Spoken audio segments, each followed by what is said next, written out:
So what I want to do today is actually tell you why history matters at some level. I'm grateful for whoever put that plug in. That was wonderful. As a way of doing that, I want to start with this first slide of a man whom, if you don't know who he is, you should. Does anyone know who this guy is or was? It's Raphael Zahn. Does that name ring a bell? Yeah. I mean, he should be your patron saint, truly. He is the person who created the concept of science within the Bureau of Forestry. The Office of Silvics. He would then help to found Fort Valley Experimental Station. He would go on to create and establish and run the Great Lakes Experimental Station as well. He is really the central figure in defining the notion that science matters on the ground. He is effectively the person who creates the capacity for this agency to do the kind of work it has since done. He couldn't have anticipated all of the kinds of works that you people do in soil and water and air and geology and the like, but really sets the groundwork for this to happen. Science mattered, he understood, but also politics mattered. And that's something also to keep in mind. He understood that the notion of science cannot be divorced from the political context in which science operates. That's true for the agency writ large, but it was especially true, he understood, for science, perhaps driven out of his own life. As a young man who grew up in Tsarist Russia, it's pretty hard to avoid the political implications of that childhood. He fled there and came to the United States and entered into forestry at Cornell and entered into the Forest Service at its inception, which also was a point in time in which politics mattered deeply, but it has never not mattered. And I think that's part of his claim to fame for us, is the way in which he pulls these two things together, because he understood, as did Pinchot, as did that first cohort, that what they were proposing to do, whether it's to manage land by whatever means or also through scientific methods, what they were proposing was intensely radical, was revolutionary in the United States. And I want to show you why they felt that way and the ways in which they then pursue this kind of revolutionary agenda over time. To do that, I want to work through a series of slides that represent a reality that they thought existed. I don't think it actually did, but that's actually immaterial. Things perceived as real are real in their consequences, and they're going to have some consequences, as we will see. These three slides that I want to show you, starting in 1620, 1850, and then 1920, reflecting what, for many of that first cohort, and actually the first maybe generation or two of the Forest Service, presumed that it happened in the United States over that 300-year period, helps us understand what they saw in the land around them. So let's start with 1620. Let's assume that what they understood is reasonably accurate. It's actually not. There's not levels of this kind of virgin forest left. It's actually second, maybe even third growth in some respects. But that notwithstanding, if they saw that world in the 1620s, those Puritans who popped off of the Mayflower, and if you were a Puritan popping off of the Mayflower, and that's the world you thought you had seen, what do you know? It's actually not a rhetorical question. I know it's 8 o'clock in the morning. It's very early to think, but this is California, so for wherever you come from, it's early or later still. So what do you know? Where you came from. It's an unlimited resource, but also set it up against where they came from. It's not just that it's unlimited. If you came from England in 1620, what's the England you left behind? Deforested, crowded. And now you're getting to a place that's not only, as best you know, doesn't have very many people, and thank your pathogens for that. But this looks like a resource that is infinite. It scares the hell out of you, by the way. For those of you who've read The Scarlet Letter, all sorts of interesting things happen in the woods, not all of them good. But nonetheless, you've got this resource that is going to sustain you if you actually know what to do with it. So part of the issue is what they're coming towards to see, and then if you push it out a mere 230 years, what's happened? I mean, that's a long time. So two things, one of which is what happened, the other of which, what has not yet happened. The West, absolutely, still uncut. Where else is uncut? The South, the Great Lakes. So how do we explain the places that have not yet been harvested? They haven't gotten there yet. If you look at those mountains, if you look at the Great Lakes, I mean, if you think about the Great Lakes and those extraordinary pine forests, they would have loved to have had them. What's the dilemma? Transportation. There's no way to get that great wood to where it's going to be consumed, which is the East Coast. It just isn't going to happen. You can push it all you want to Buffalo, and they're that mule of Sal, you know, on the Erie Canal. That's just not going to take that stuff. It's just not going to move. So it's going to be left there until the railroad arrives, until there's a way by which to move this natural resource to market. And if you look at northern Maine or you look at the Appalachians, the story is the same. You can cut in some places, but there's a lot of places you can't. So let's turn to the places that have been cut. Why there?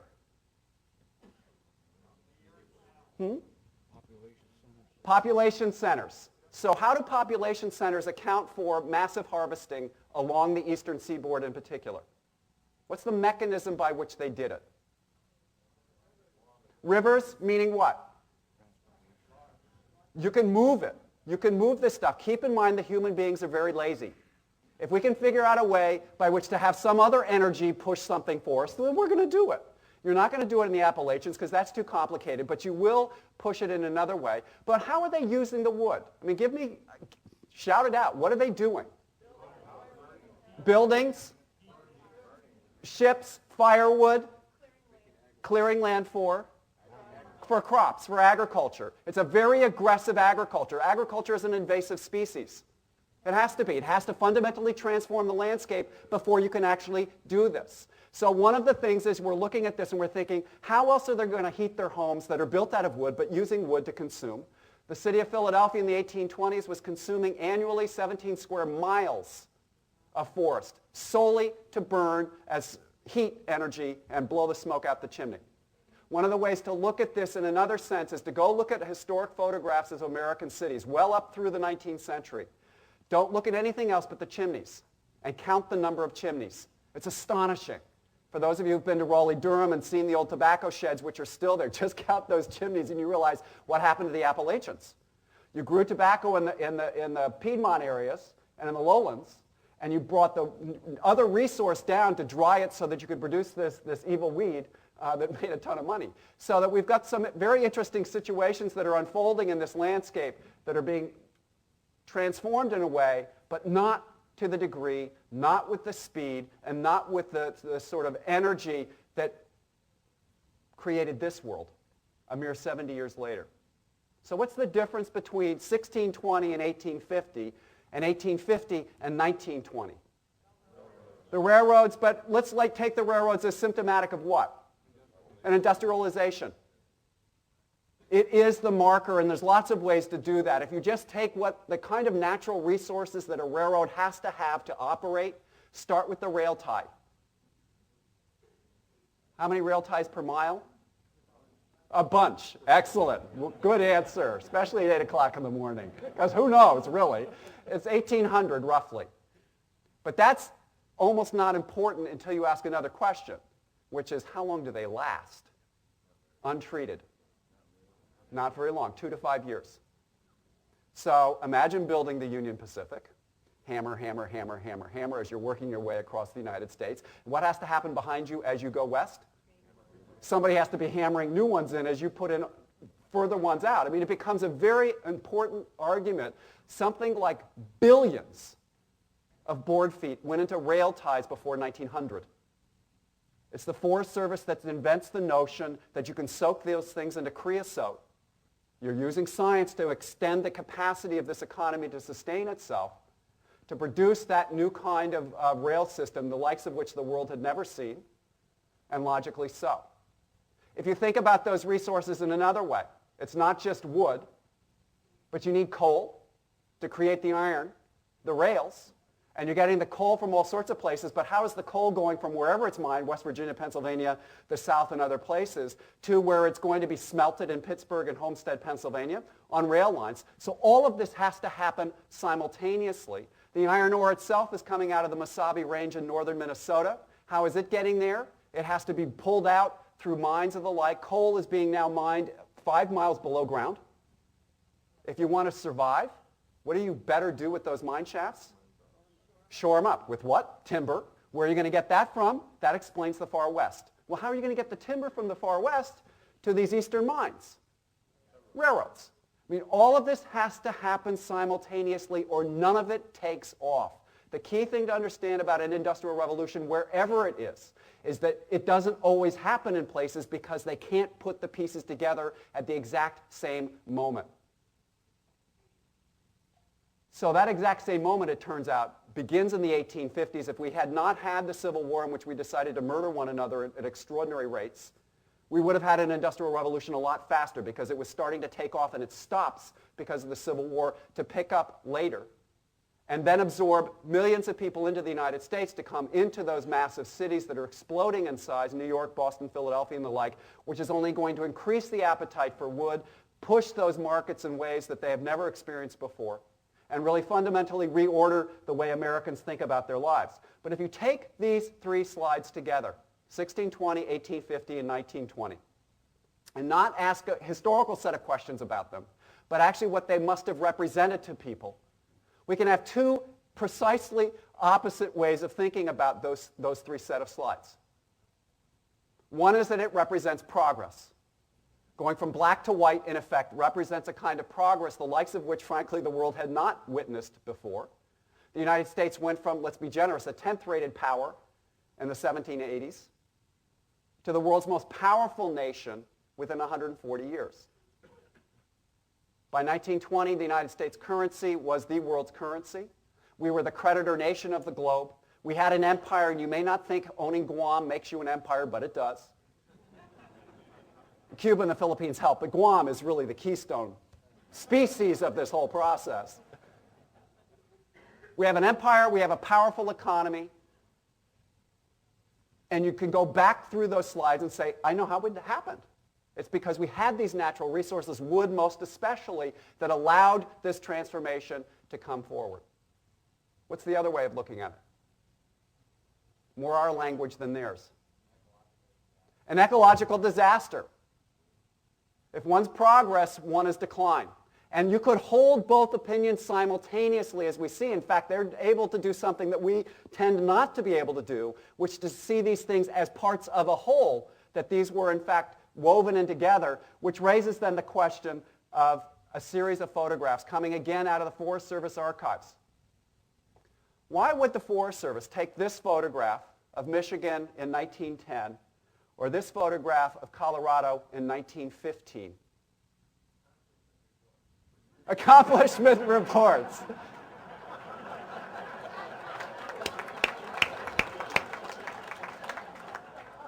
This is credibility and accountability. Is that what this is? Something like that? Right. 2, why? Why do you want to scare people? Right. Because this is of industrial practices run amok. They took out the land, they took out the trees, and what didn't happen? Nothing rebounds. The forest doesn't regenerate, and if you go back to this previous one of Michigan, the goal was to take out the wood, and like every other state in the country, then what gets applied to the ground? Plow. I don't see any furrows because the soil is awful. It's not going to work.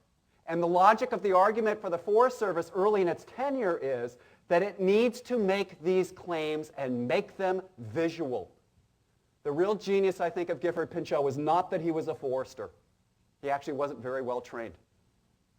But he understood the modern world before it actually becomes the modern world, which is that the camera is more important than anything else. And GIS and all of the things that we have developed since that point are only building on that larger argument, that the visual, the image is very, very powerful. And so he instructed people, as he did himself, carry a camera everywhere. Take these photographs because they become weapons in a larger argument that we need to make with a public that doesn't know why we need to exist. But to get to the point where you can see these pictures as ways of knowing a landscape and of pursuing a new kind of political agenda begs a question. How do they know, that is the they, the Gifford Pinchots of that generation, how do they know that this is actually an argument that one can make and it's an argument that will take, that people will be compelled by it and in fact influenced by it?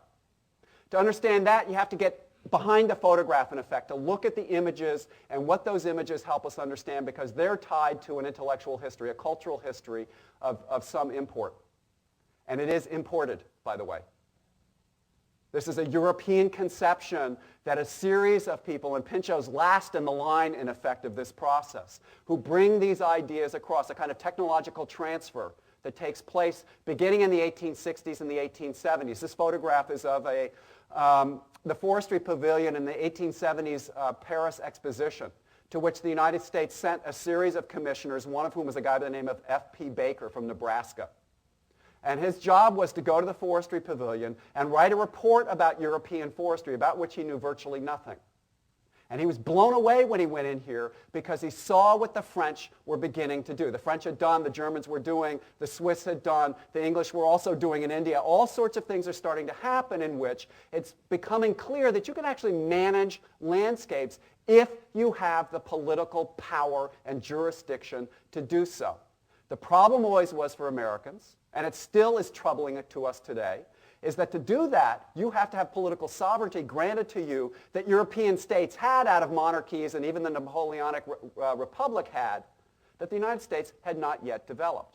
So to have the idea is one thing. You have to create the political culture that embraces that idea, and that's an entirely different game. But the notion starts here. It also begins to evolve because of George Perkins Marsh, a brilliant writer who happened to be a diplomat stationed in the Mediterranean basin during the Civil War, so he had a great posting. And he spent a lot of time touring the Mediterranean.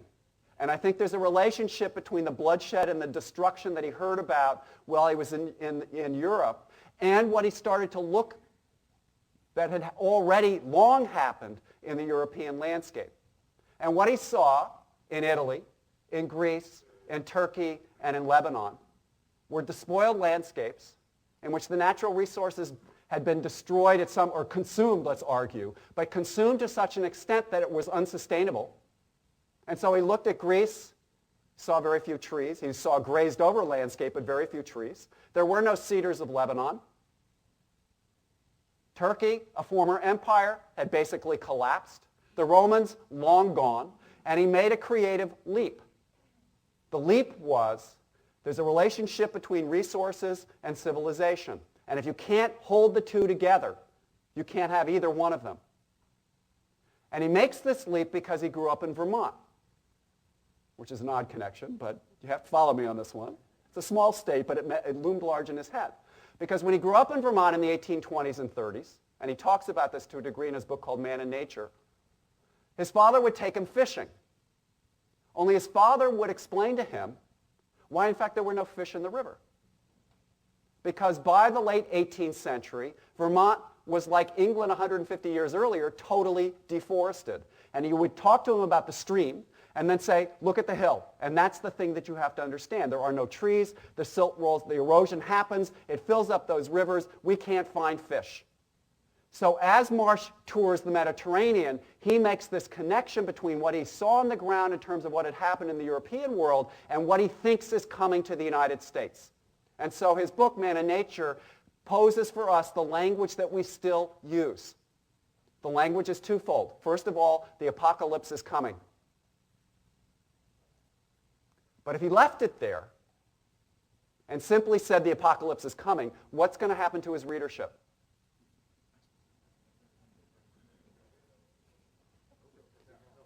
It's hopeless. What are you going to do? The apocalypse is coming. Just forget about it. So you can't do it. You can't leave it there. You have to say there's a way out of the apocalypse. And what his argument is stewardship, his word. We are human beings. We make terrible mistakes. We know what other people have made mistakes. We can see it all around us. So let's not make those mistakes. And how do we not make those mistakes? We act differently. Let's deal with our natural resources in a different fashion. That becomes crucial in a lot of directions, as we will see, but one piece of which is really crucial in this respect. Gifford Pinchot was given that book when he was 21 years old. In a grand ceremony in his family's home, it was given to him, and it becomes, in effect, his Bible. The agency that will come out of that book, in truth, is the Forest Service, that will use the language of apocalypse, remember those slides from Michigan and Colorado, and argue that there's another way to operate through stewardship of land and resources, and it really comes out of George Perkins Marsh's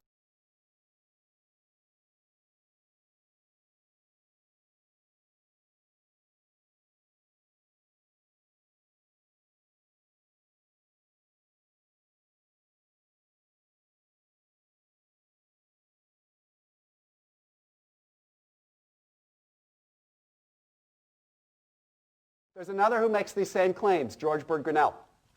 If you don't know who he is, you should know that he's one of the central figures in the salvation of the Yellowstone National Park. He is the first creator of the Audubon Clubs of the United States, Glacier Park also. He was editor and publisher of a magazine called Forest and Stream. If that sounds familiar, it should, because it's the precursor of Field and Stream. And in Forest and Stream in 1882, he boiled down Marsh to this wonderful little phrase that still is very effective. No woods, no game.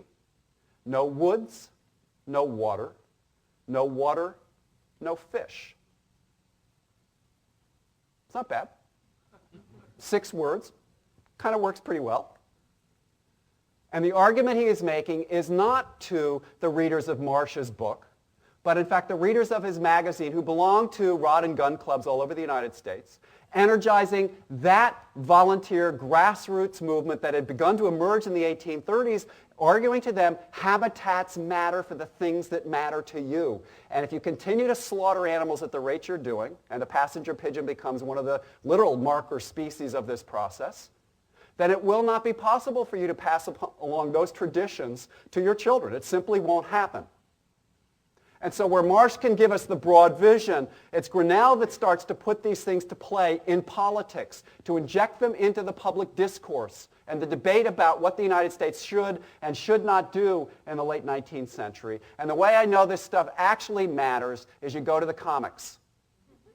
Because the moment you go from a text into the thing that everybody actually reads, then you know something's happened. Now you don't know, and I have no idea whether this cartoonist who's doing this thing when the forests are exhausted actually read Marsh. I suspect not. I hope not, actually, because what it really means is the ideas have become so commonplace that they're just out there and you grab them and hold on to them. So when the forests are exhausted on the left, Christmas trees will look like metallic things, which actually they do, right?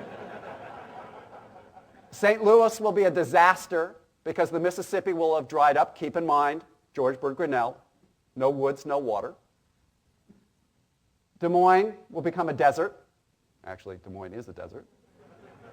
Memphis will become a ruin again. But the worst possible imagined response is the last right-hand corner of this. There's a vessel that is arriving in New York Harbor from Europe, full of wood. Why is that the death blow to the American Republic? It's still associated with Europe, and now we're colonials again. It's only been 100 years of our liberation, and now we're dependent upon them for the very thing that we used to send to them all of the time. Now, because they have forestry, they can send us wood. It's terrifying to them, so much so that you get this pithy comment about what's actually going to happen if we run out of it, and that it is Uncle Sam's likeness, a la Samson. You get deep into their sort of psychological and sexual worries. They need Viagra. There is this, this is a deep-seated fear. And understand why. This cartoon came out in 1908. At the point at which the United States felt itself to be at the cusp of world dominance, why are they worried about losing their forests? What does it signify to them? But an opportunity lost.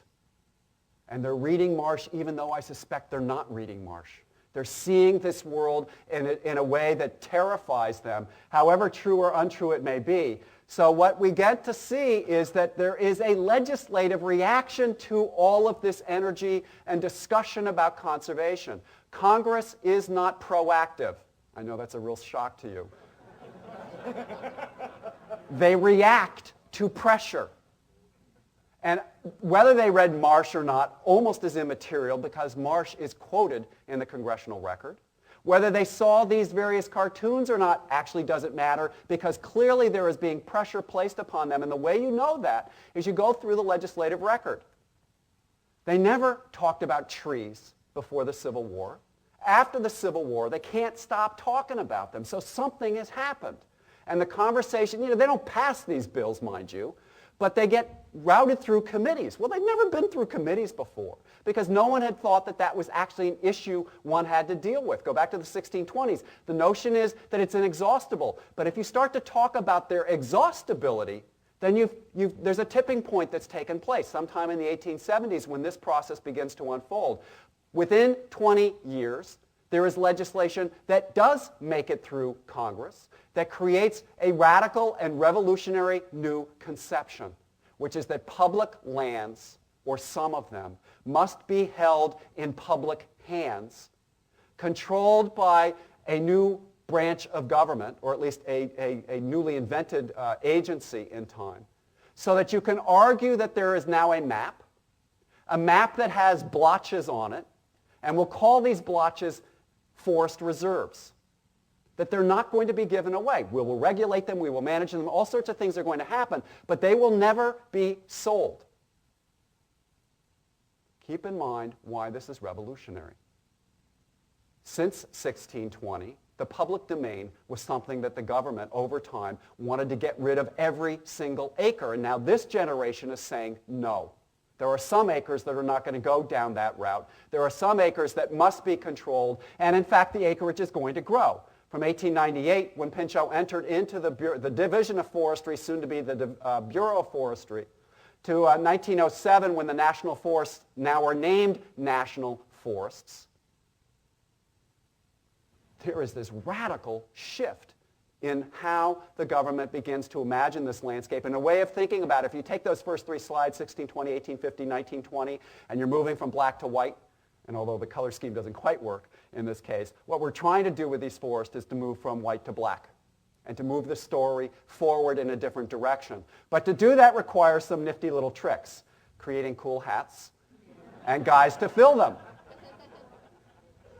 with snappy uniforms and a book, a good book, the use book. It's a little smaller than today's current version, but it assumes certain things. Why the hat? Authority. Why is that hat more authoritative than a baseball cap? Sort of today's model. Well, it is about military. These are actually invented before the war. But why does the military have more authority than a baseball cap? Because they carry guns. Excellent. They're packing heat. That's what this is really about. They're symbols laid within symbols in that respect. They've got the hat, they've got the uniform, it carries authority, and for those of you who wear those uniforms periodically, when people come to talk to you because you're wearing a uniform, what do they assume? You're in charge, but what else? You know something. It may be true. It's a trick that academics know real well. It's called a tie. We fake out our students every day. But it assumes you've got an expertise that they don't have. But to convey that expertise requires also that book and the education that these guys have, not just to read that book, but be able to manage it. There are no forestry schools in the United States. You have to create those, and so Pinchot took $250,000 of his inheritance, we all should have this ability, gave it to Yale, said create a forestry school, they do. All graduate students, and that's the vast bulk of us, I suspect, in this room, ultimately go through these processes, and to get out on the other side, meaning you're a profession, a professional, means you belong to what? The club. The society, created in Gifford Pinchot's living room, the Society of American Foresters. It becomes a licensing process so that you know what a forester is and what a forester isn't. And keep in mind, this is consistent culturally with every single profession in the United States at the exact same time. The American Chemical Association, the American Historical Association, the American Bar Association, all of them are being created within a 30-year period, and they're doing the exact same thing. It's at that moment in which doctors say, I'm a doctor, you're a midwife, and you don't handle obstetrics. And you start to separate who's who and what's what, who's professional and who we now call a quack. Because you can do that because they haven't been to your school, they've been to another school, or not to school at all. And these guys become emblematic of that bigger process that's churning its way through American culture that argues that expertise is critical to understanding anything, and in this case, certainly what these guys want to do, which is to manage land. But it turns out, and you won't be surprised by this, the real issue is not managing land, it's managing people. So, you got the cool hat and the great uniform, and you're riding down the western slope in Colorado. And you encounter Fred Light, who's just run 500 head of cattle onto what is now, we will call National Forest land. And you say, Fred, move. What does Fred do? Pulls out his gun. So if Fred pulls out his gun, or not, since we assume Fred is a pacifist, not true, but let's just assume that for a second, then what do? Pull out the book, but Fred, you can't be here. It says so right here. Fred doesn't care, so you sue him. Why? Why do you go to court? This is not something the agency is really interested in nowadays, but back then they are. Set a precedent. You can have all the good books you want. They mean absolutely nothing until they've gone through the court system. And there are rumors that the Forest Service is encouraging Fred and Peter Grammond and other people who got sued to do what they were doing so that they could get the test cases they needed, because the test cases are going to provide ultimately the crucial legal jurisdiction, the sovereignty over that land. The uniform is good, the hat's nice, the book is great, law is crucial. And they won every single one of those lawsuits. 10 of them, between 1905 and 1912. And that's the legal basis by which you all do the work you do on the lands that you supervise and oversee. That then raises questions also about what and how to think about land, because now you've got these maps, now you have these people, but let's suppose Helen Dow, sitting up here, sees a fire. How does she tell somebody in some distant place where that fire is? Well, but what does that mean, the heliograph? And that other person knows what those signals are. You can say it's here, and you can give either by number or by some kind of designation where it is. You've thought about the land in a new way. It's not just a ridgeline, it's a particular ridgeline and a particular place in that ridgeline. We're starting to survey this land in new fashion so that you could put this guy on his horse with his hat, and because this is American culture, you know he is looking west over this vast expanse of land, and at least theoretically, what do we know? He thinks. He knows what he's doing. He's in control. He's in charge, as this is designed to suggest. Well, it turns out the West doesn't actually think that way about what it is that the agency was doing. They think rather that the moment you articulate on maps and lines and hats and books is what you're really doing is shutting out people from these resources and these landscapes. And they feel that way because they've been able to trespass all they wanted before, and now they have to pay for that service.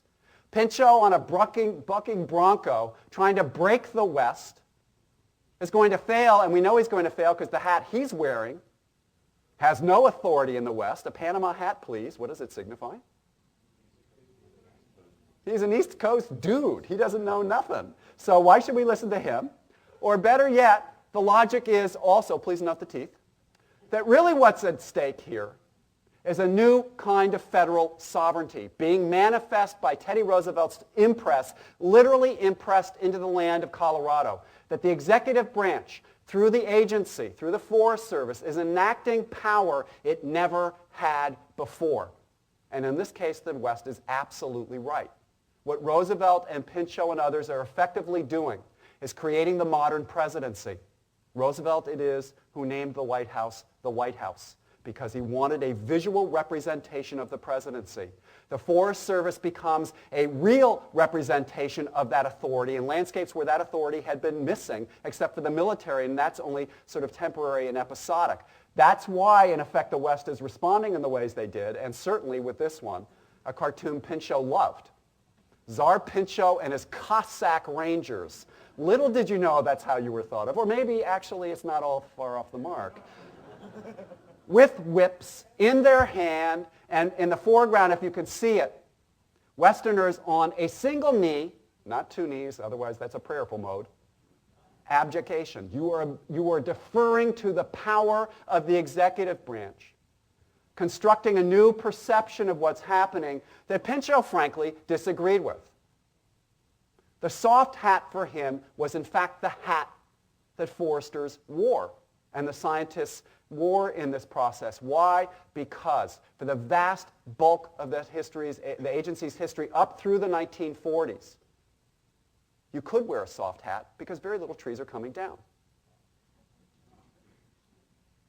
It's the custodial world that they were interested in, and part of that custodial effort, as it was in Colorado in the 1915 period, was equally true in the South in the 1930s.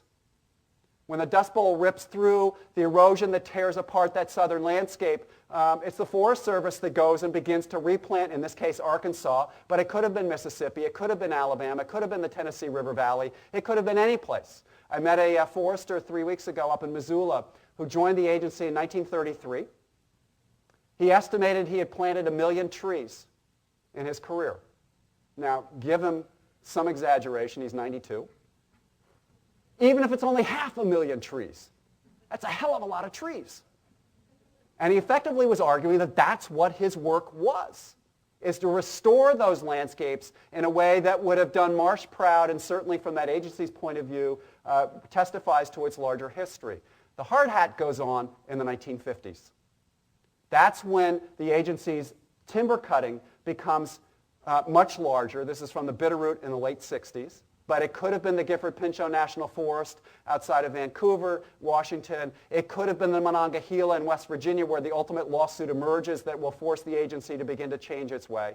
And the process of this unfolding suggests a series of questions, not least of which is, what's the wood for? Now, one of the reasons is that much of the private timberland had already been cut, and so what's left is national forests, a reserve that had done its job, in effect.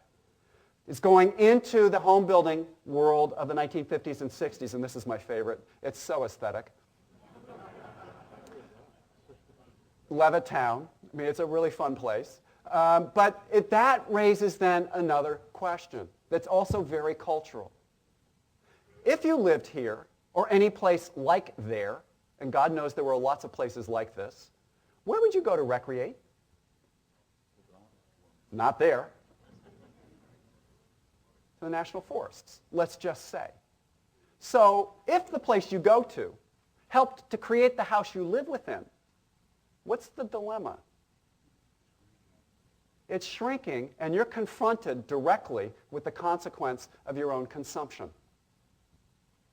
And I think that's one of the cultural tensions that emerges in the 1950s and early 1960s around the relationship between what we consume in terms of home building, what we wish to consume in recreation, and there's a clash between those things that ripples through the culture in a variety of fashions that raises any number of questions, but some of which need to be answered through a series of maps, because that paradox has not disappeared.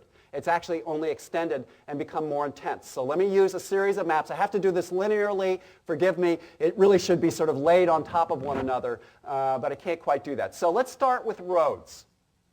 If you look at roads in the 1930s, basically the main highway system in the United States, why is it where it is? It's where the population is. Keep that in mind. The relationship between roads, like railroads, has to be related to the populations that are going to use them. So what does that mean 40 years later when we have a road network like this? We're everywhere. Okay. But more especially, given where we started in 1930, where are the roads really now? To the woods, in the South and in the West. So let's follow that story in another direction and ask another question. If people are connected to roads in some fundamental fashion, then one of the things we need to think about, and it's hard to see on this map, but just go with the darker colors. What that reflects is the population shift in the United States between 1950 and 1990. Where are we going? South and west. And even Alaska, if you look in the bottom lower corner. Its numbers are nothing like the other places, but it's perfectly in line with the broader transition that's taking place in the United States, which can be better reflected, I think, in these figures. The West of the United States between 1970 and 1990 grew from 35 million to 53 million, the South from 63 million to 85 million, and if you look at the Middle West and the Northeast, they grew by 2 to 3 million alone. They basically flatline over 20 years when the surge of population is rolling south and west. Take a map of the United States, tilt it south and west, and basically people are falling down. They're moving. And the roads reflect that, but those roads are built by what? How are those roads built? Federal dollars. Watch the federal dollars, because that becomes a critical part of the story when we ask another question. Who are those people that are moving? Elderly. Okay. So what do they take with them? What federal dollars do they take with them? Pensions, Social Security, Medicare. Ask yourself why all of the HMO headquarters in the United States are in the American South, and you just answered your question. There's pools of resources. Capital now has shifted. The second most important financial capital in the United States today is Charlotte, North Carolina. Who knew? But it is because of that transformation that has taken place. And that poses a very serious dilemma for any agency, let alone this one. Because if you're starting to move people south and west in vast numbers, and in 1950 there was one western city on the 10 largest cities in the United States, and that's LA. Today, 6 of 9 of the largest cities in the United States are Houston, San Antonio, and Dallas, San Diego, Phoenix, and LA, and note what's not on the list.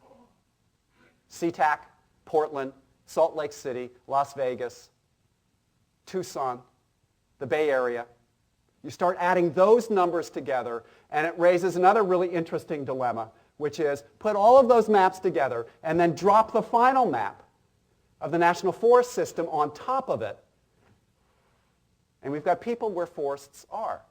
That was never the expectation in the early part of the 20th century. It couldn't possibly be. Pinchot and Zahn and others grew up in a world in which 100 million was a lot of people.